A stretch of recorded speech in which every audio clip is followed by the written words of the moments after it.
hello students আজি তোমালোকৰ কাৰণে লৈ আহিছোঁ ক্লাছ 10ৰ আছামিছৰ হাফ ইয়াৰলি এক্সামৰ কুৱেশ্যন পেপাৰ আৰু এই কুৱেশ্যন পেপাৰখন অল ডিষ্ট্ৰিক্টৰ কাৰণে কমন হ'ব তোমালোকে এই কুৱেশ্যন পেপাৰখন চাই গ'লে তোমালোকে হাফ ইয়াৰলি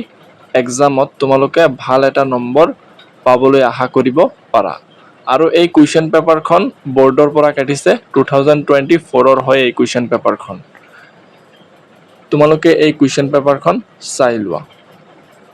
1 নম্বৰ অতি চমু উত্তৰ লিখা যিকোনো দুটা ক ভাৰতীয় সংস্কৃতিৰ প্ৰাণ কি খ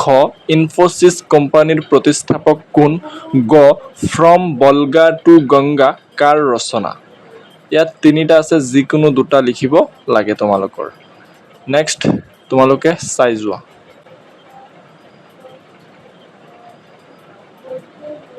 আৰু তোমালোকে যদি কুৱেশ্যনখিনি সলভ কৰিব নোৱাৰা মোক কমেন্ট কৰিবা মই নেক্সট ভিডিঅত লৈ আহিম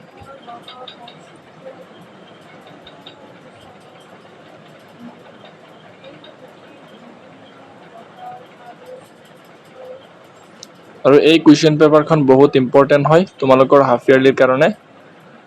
আৰু 17 নম্বৰ কুৱেশ্যন কিটা চোৱা তলত দিয়া যিকোনো এটা বিষয়ৰ ওপৰত এখনি ৰচনা লিখা ক তোমাৰ প্ৰিয় সাহিত্যিক খ স্কুল আলোচনী আৰু ইয়াৰ উপযোগিতা গ দৈনন্দিন জীৱনত বিজ্ঞানৰ প্ৰভাৱ তোমালোকৰ হাফ ইয়াৰলিৰ কাৰণে তোমাৰ প্ৰিয় সাহিত্যিক এইটো মোস্ট ইম্পৰ্টেন্ট হয় বাট এইটো তোমালোকৰ ফাইনেলত নাহে এইটো হাফ ইয়াৰলিৰ কাৰণে হে ইম্পৰ্টেন্ট হয় তোমালোকে হাফ ইয়াৰলিৰ কাৰণে এইকেইটা পঢ়িব পাৰা নেক্সট বাকি কেইটা তোমালোকে চাই যোৱা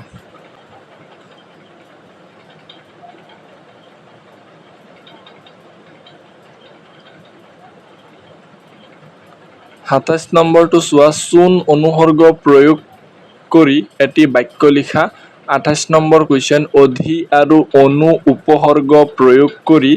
একোটাকৈ শব্দ লিখা 29 নম্বৰ কুৱেশ্যন তলৰ যিকোনো দুটা শব্দৰ একোটাকৈ সমাৰ্থক শব্দ লিখা সপোন মুখ